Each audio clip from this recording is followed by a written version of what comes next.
What's up, everybody? It's Jordan here from Wednesday Night Warhammer, talking more about Tyranids. This time I went to an RTT last weekend, and I took my version of Invasion Fleet. I actually had a really good time. I mean, of course I did. I always have good times at tournaments, but the list was very successful, and I just wanted to take a moment and make a video and kind of talk about my thoughts on how the list performed, how I performed.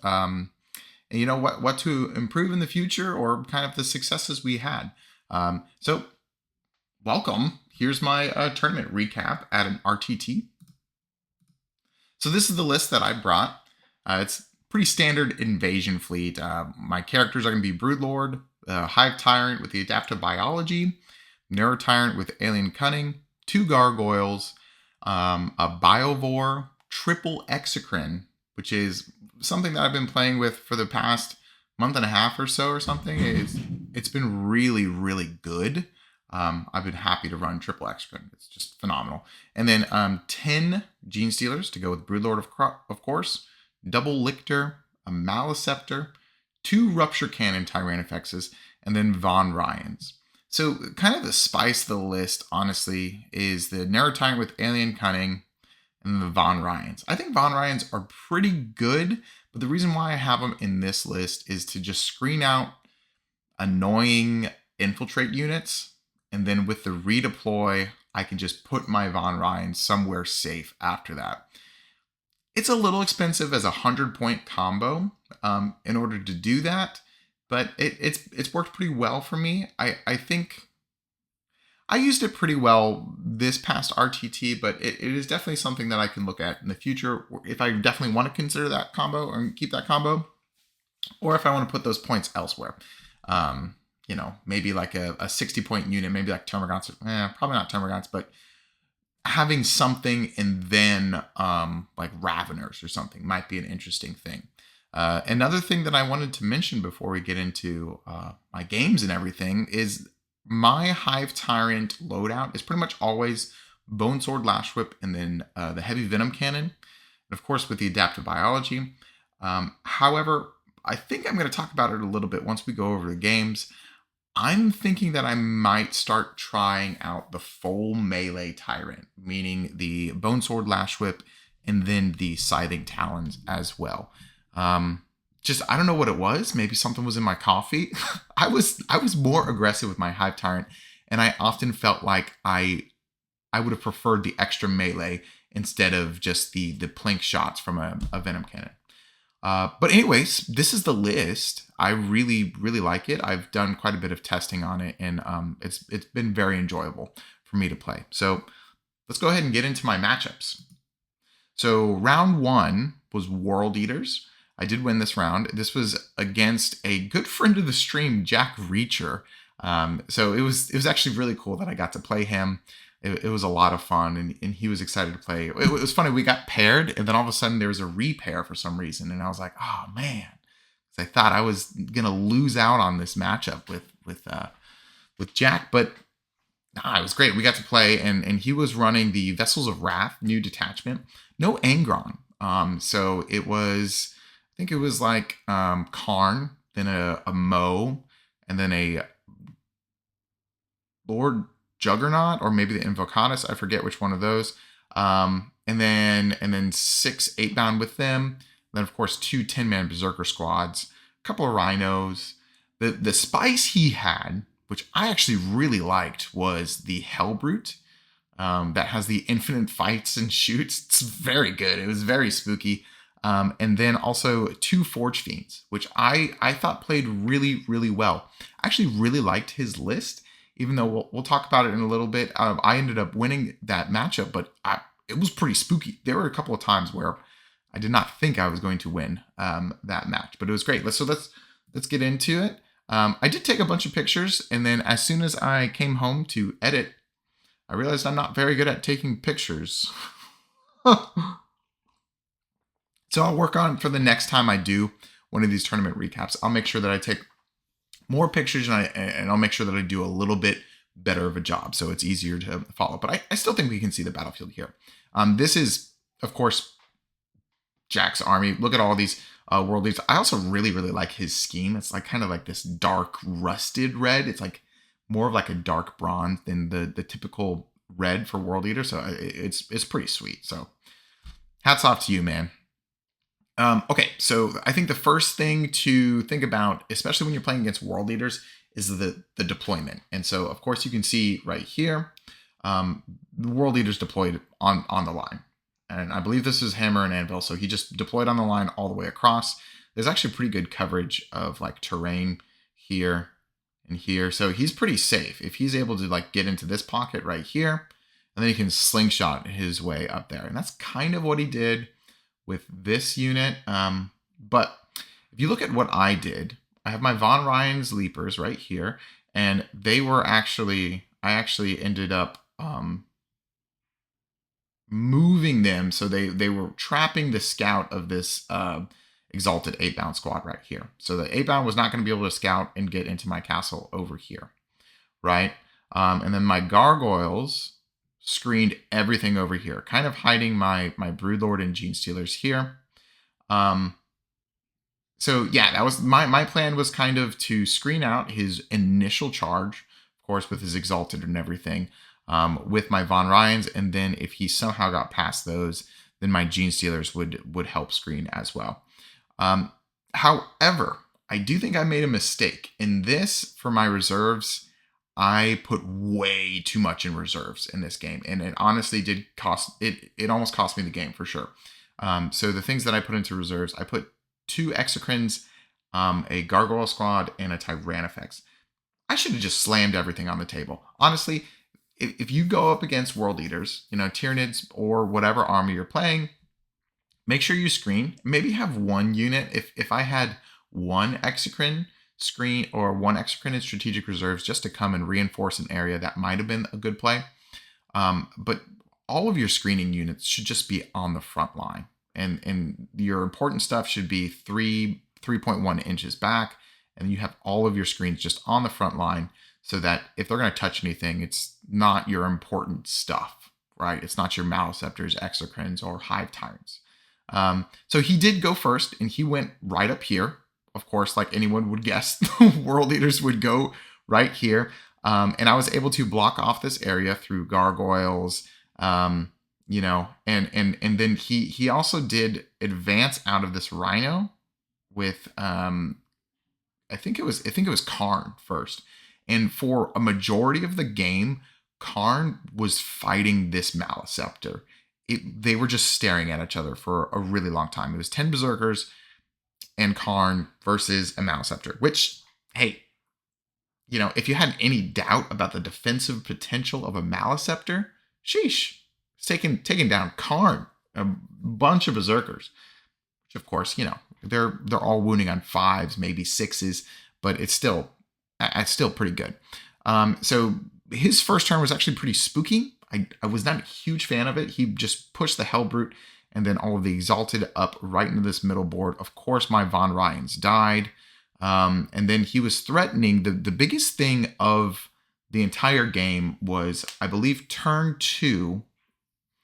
Actually, it might have been my turn 1, because he was already in my face, was deciding how to play against the Vessels of Wrath stratagem that allows you to Blood Surge. So the Blood Surge is not only for Berserkers, for world leaders in this detachment.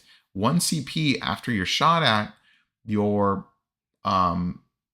Exalted 8-bound or whatever, I think it has to be a vessel. So once they pick that, something like that, can then make a Blood Surge move of D6, and then if they end in combat, they end in combat. So I really had to be careful of 2 things.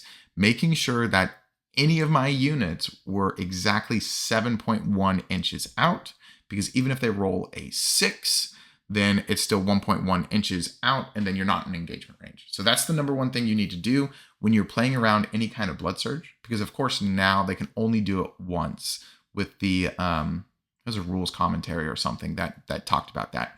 And then the second thing is understand that if they do choose to Blood Surge, they can Blood Surge towards, they can only Blood Surge towards the closest enemy unit. So And how I dealt with that was I made sure that 2 units were specifically out of reach of that. My Gene Stealers and my Gargoyles. And so what happened was my Gargoyles were advancing up the board, like over here, something. Also, this was Ritual too. So we ended up having a bunch of different objectives that were spread out across the field. I think there was one right here near that terrain. So my Gargoyle is kind of stretched out between these 2 objectives, the center one and the one that Jack created. And then I made sure those Gargoyles were 7.1 inches away. And then I also moved my Gene Stealers up here because the Exalted were around here. And then I made sure that they were 7.1 inches away as well, including the Hellbrute. My Hive Tyrant moved up here as well. And then what happened after I shot and whittled down the Exalted a little bit, he did end up wanting to Blood Surge. So he Blood Surged, but he Blood Surged in a way where he was closer to my Gene Stealers. I think he was setting up next turn or something. Or, oh no, he Blood Surged so that he was directly next to the Hellbrute and with his Exalted. So basically, if I was going to charge the Exalted, I was going to also charge the Hellbrute, which was kind of spooky. But I ended up, and the Gene Stealers are very good. And so I ended up charging both the Exalted and the Hellbrute, and that kind of cleared out this bottom area with my Hive Tyrant helping. And then it allowed for my reinforcements to come up and help out the Maleceptor kind of Karn, bunch of Berserkers kind of thing. So that was good. After I kind of dealt with the first couple of waves of that with the Exalted and the Hellbrute, and then the 20 Berserkers that were in my deployment zone, I was kind of able to push back from that using my Exocrines and using my Gene Stealers to mop up pretty much everything. And then get a pretty good score at the end. However, this is going to be a huge reminder for me that if I'm playing against World Eaters, I just have to slam everything on the table. And just like screen a whole bunch with Gargoyles and make sure that everything is very pushed forward. And so that they come crashing into my Gargoyles, then I can clean anything up with Exocrine shooting and everything else. Because it's like crazy. World Eaters will charge you, and they probably will charge you turn 1, maybe turn 2, but like turn 2 for sure, you're going to be World Eatered. Like nobody's business. There was a play that maybe I thought he could have done if he staged more instead of just charging turn 1, which, but if he had moved his Rhino here, and if he had moved all of this stuff here, and then just kind of staged, and maybe the Exalted can fit here, my Exocrine probably gets a line of sight on it, but there's an interesting conversation to see if he goes and just kind of goes crazy to the wall turn 2 instead of turn 1, then it could have been even spookier, but who knows? So Jack, thanks again for the game, man. I was so happy we got to play. Here was the final score of that. It was kind of the score doesn't reflect how close I thought the game was, truly. But it was 79-35, and I ended up getting it. Yeah, in the end. Secondaries were kind to me, and primary on the Ritual with Tyranids is always going to be pretty good as well. So thanks again for the game, Jack. It was a great win, and World Eaters are scary. They're always going to be scary, for sure. All right. Next up, we have a Vanguard Space Marine list. That was pretty sweet, honestly. It was heavy Gravis. I think he was using Marnius Calgar because it was like, so he had his entire army painted as Iron Hands, and this was Steve. Steve was a great guy too. I really enjoyed our game. It was awesome. And his thought process was, well, I mean, if Ultramarines are going to be broken, then my Iron Hands are going to be, they're just cosplaying, which, I like. And he had a couple of like different sculpts for Gilliman, although Gilliman wasn't in his list, and also Marnius Calgar. And it was a really cool army to play against. Not only was it a strong army, but it looked cool. It looked aesthetically pleasing, and it was really nice. So it was cool. But so his list was basically a big old blob of aggressors with Marnius Calgar, which also had his little bodyguard too, which was pretty spooky. And then he had Centurions, the Devastator Centurions, and then he had 12 Inceptors. There's a 6-man Plasma Inceptor squad, and there was 2 3-man Bolt Inceptor squads, which is very, very strong. And if you're not familiar with the Vanguard detachment. They do some infiltrating. Like his aggressors were able to infiltrate with Marnie's Calgar, I believe. And then he has some play with like Phobos stuff where they can move 6 away if I declare a charge, and he can pick up stuff. Like he picked up Inceptors and the Devastator Centurions multiple times, and that was tough to deal around. But this mission we were playing Purge the Foe, Smoke and Mirrors, and Tipping Point. So some key points before I go into the next window is I did say Centurions are spooky.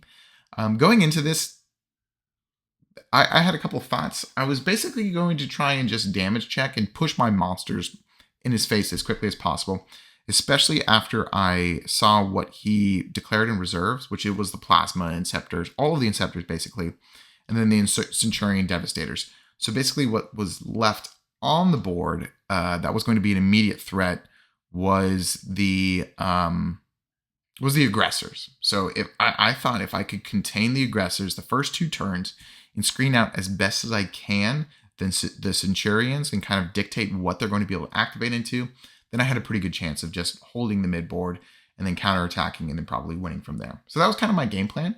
It's just to put Tyranifexes in his face, put a Maleceptors in his face. If he can't kill those things, then I can just mop stuff off with Gene Stealers. And then the Exocrines, of course, are really good into Gravis armor. So let's see what deployment ended up looking like. So here's my deployment over here, of course. I thought the biggest piece of this game was going to be my Gene Stealers. And I was scared of 2 things, and I really tried this. I was scared of Steve being able to attack first with this aggressor blob. Look at how it looks terrifying. There's like so many models in that unit. It's just disgusting. So he infiltrated and he put these guys out right here. So I had made a mistake in my deployment. I won the roll off for deploying first. What I should have done with these Von Ryan's Leapers is I should have deployed them right here so that he would not have been able to deploy in that hidey hole. So that's a little bit just the thought for next time. I was a little bit more conservative with them. I think I ended up putting them here, but really I should have tried to make this spot not able for him to deploy in and hide his aggressors. I went second, which is very good on Purge the Foe. So that means I can basically kind of dictate my flow of the game off of how much Steve is able to do, how many units he is able to kill, and then kind of go from there. I was very aggressive with my monsters. I think below here, which you can't see, is an Exocrine that I kind of just moved up. Or no, this was a Tyranifex over here. So on this terrain, there's a rectangle right here. I'm sorry, this picture is bad. And I pushed the Tyranifex up here. I think I was actually able to advance and shoot with a Hive Tyrant, and he had an ATV or something over here that I was able to kill pretty immediate. I knew his list, at least what was on the board, was not going to be able to kill a Tyranifex just with 1 unit in one go. So I really pushed that Tyranifex up here. And I think I said that already, but the Gene Stealers were a key piece to the game. And so I kind of played chicken with them. But once the Tyranifex was up here, he really did send a whole bunch of stuff. So he moved these aggressors here to take care of the Tyranifex, which I was actually really excited about because this unit can advance and charge, advance and shoot. And I was for sure thinking that he was going to move here to attack my Gene Stealers because aggressors go really well into Gene Stealers. But instead, he put Uriel Ventress's unit out here to kill the Von Ryans. So next turn, that meant that I was able to set up and go into Uriel Ventress with the Gene Stealers. But anyways, the Tyranifex that I put on this objective marker, he put this entire aggressor squad, these 6-man Plasma Inceptors, and the Centurion Devastators dropped here. So the Centurion Devastators did shoot at my Hive Tyrant, who was posted up in this spot right here. Plinked it down to 1 wound, but that was the only unit that could shoot at it. So my Hive Tyrant was chilling. It was great. And he had a 4 Philo Pain at that point, you know? But then he was able to kill the Tyranifex with the Inceptors and with the aggressors. But at that point, I was able to put 3 Exocrines into... I basically just wanted to kill the aggressor squad. So it wasn't 3 Exocrines, excuse me. My other Exocrine was up at the top. It was 2 Exocrines and a Maleceptor that I had pushed onto the objective. And that picked up the aggressors pretty much. And then the Gene Stealers came and killed Uriel Ventress's squad that was in the center objective. And that was, of course, after some gargoyles tying up aggressors with move blocking and everything. But basically, the whole game plan kind of worked. I pushed up the Tyranifex, and I knew that it was going to take most of his army, or at least 3 activations, in order to kill the Tyranifex. And then I knew that my specific breaking points, my specific weapon loadouts for my monsters, the Exocrines and the Maleceptors, were going to go really well into the Gravis armor. So basically, I was going to send the Tyranifex. He commits a lot to killing the Tyranifex, and then I can slap back with Hive Tyrant, Maleceptor, and Exocrine shooting, and pretty much, I don't want to say guarantee, but pretty much kill that aggressor squad and some Inceptor squads that came out. Another reason why I'm kind of just pushing up Tyranifexes and I don't care about them too much is because into this matchup, I knew that my Tyranifexes are not going to do much into him. Yes, they're going to kill. He had a couple of ATVs, which I thought were cool.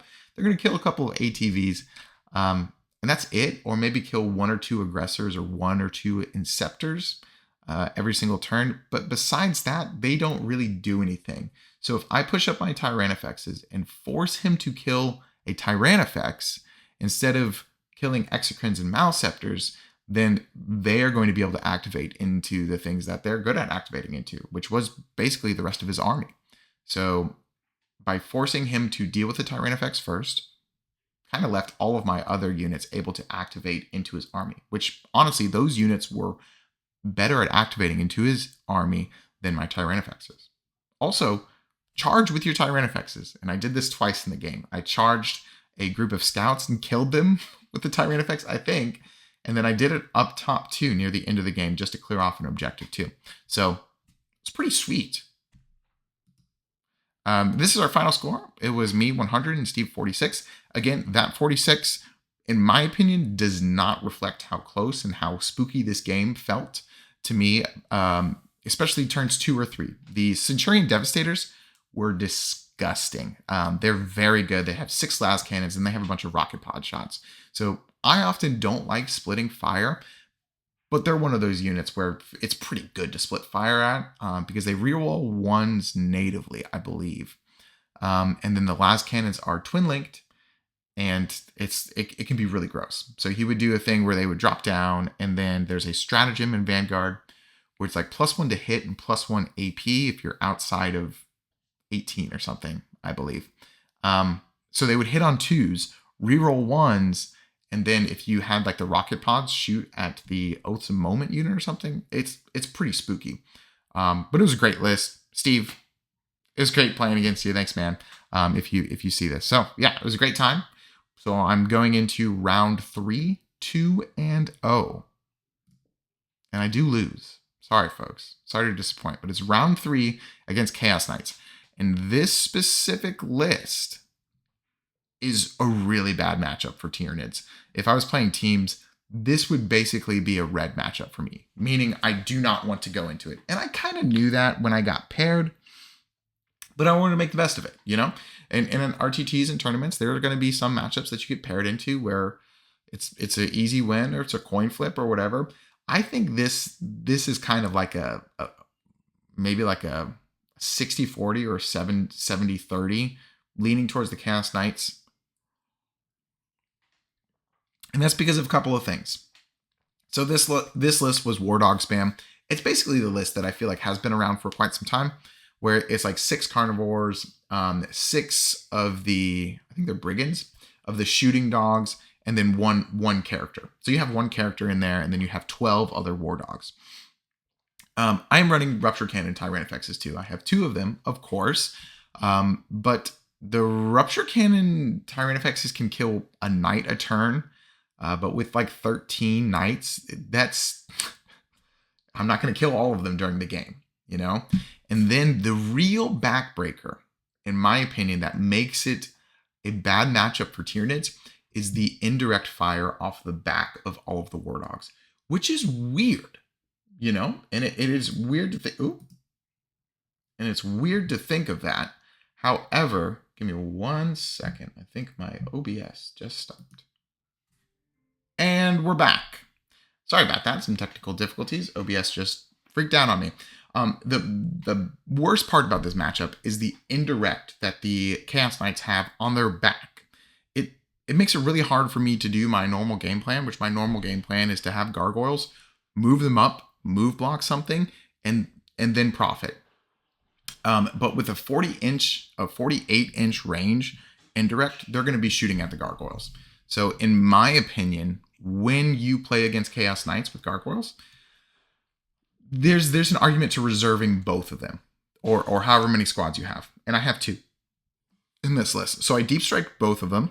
And it was not, that feels bad to do as a Tyranid player as it is.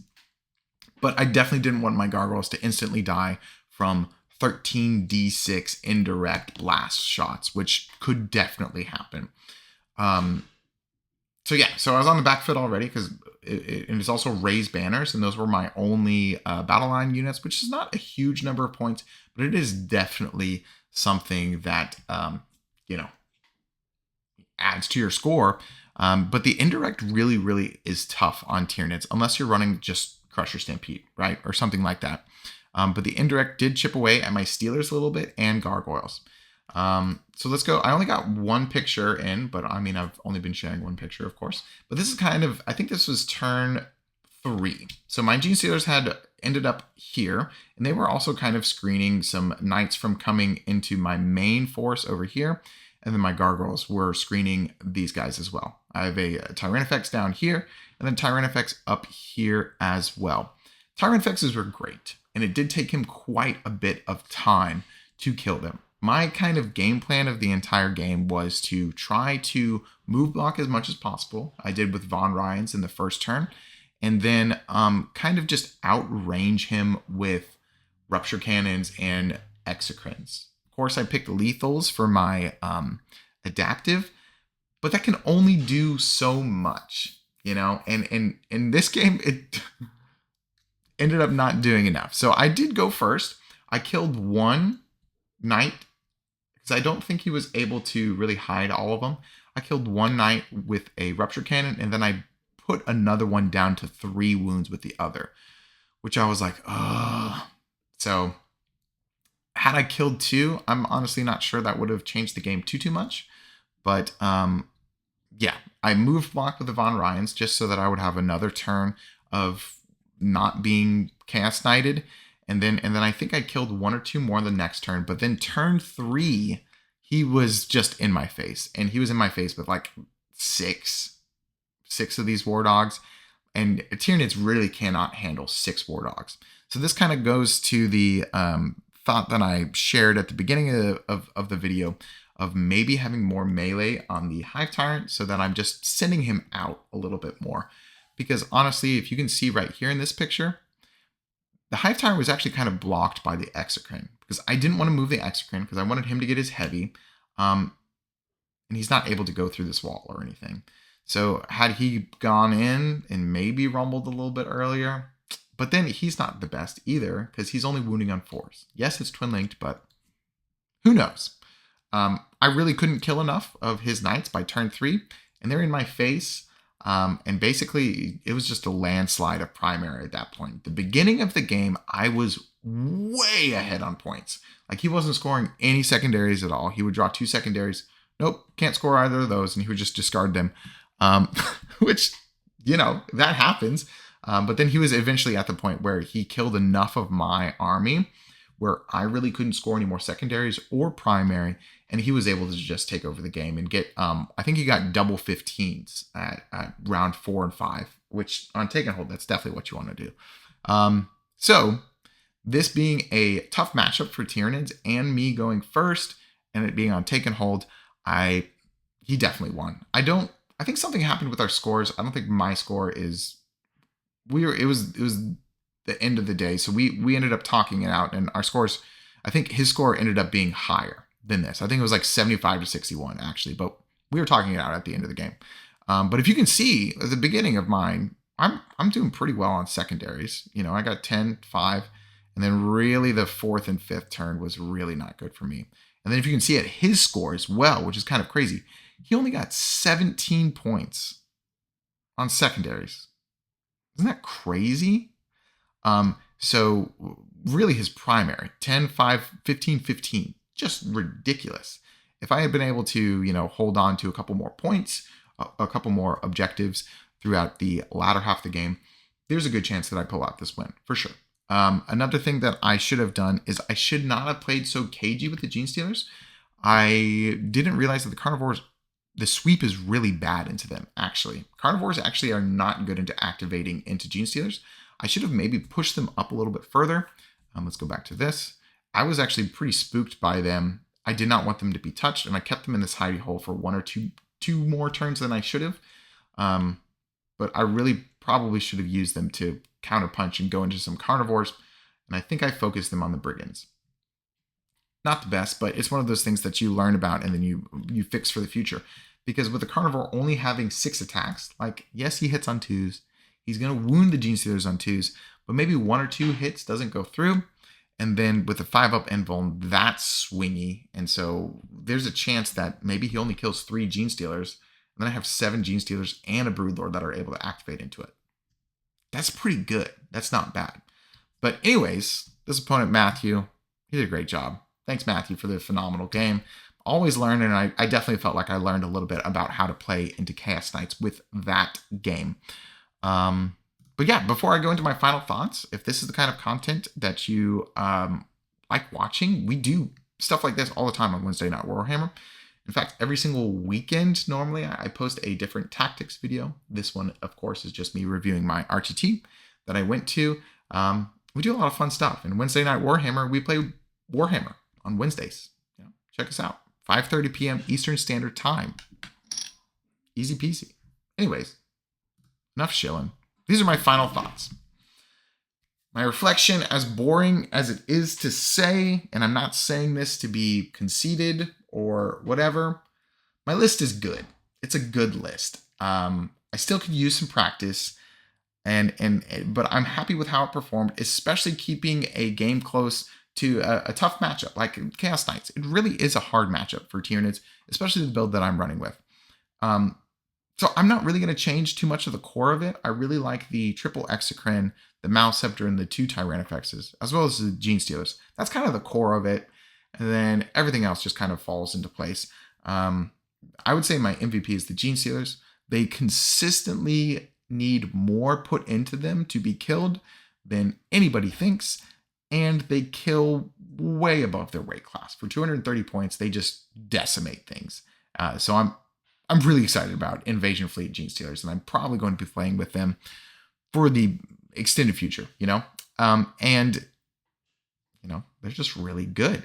My changes, probably none. The only thing that I'm really going to consider and definitely test the next 3 or 4 games that I play with is full melee on the Hive Tyrant. I'm going to see if I actually miss the Heavy Venom Cannon, but there's a really strong argument that with the Malceptors, with the Exocrines, with the Tyrannifexes already shooting the way that they do, is there really a point for me to have a Venom Cannon that is just doing chip damage? And then in addition, oh no, this text got clipped off. Sorry about that. I might play around with the last 100 points, the Von Ryan's Leapers and Alien Cunning. I also do miss 1 or 2 extra action units in this list, and maybe that's where those points can be allocated a little bit better. Von Ryan's Leapers are very good into World Eaters to eliminate that scout and everything, but it definitely is something to look at, for change in the future. Regardless, let me know what you think. Let me know what you think in the comments below. This is the first time I've done a video in this kind of format, so please let me know what you thought of it. I'm always interested in some helpful feedback and getting this channel better so I can get more Tyranid content to you. Regardless, thank you so much for watching. I'll see you Wednesday, and have a lovely day. Bye.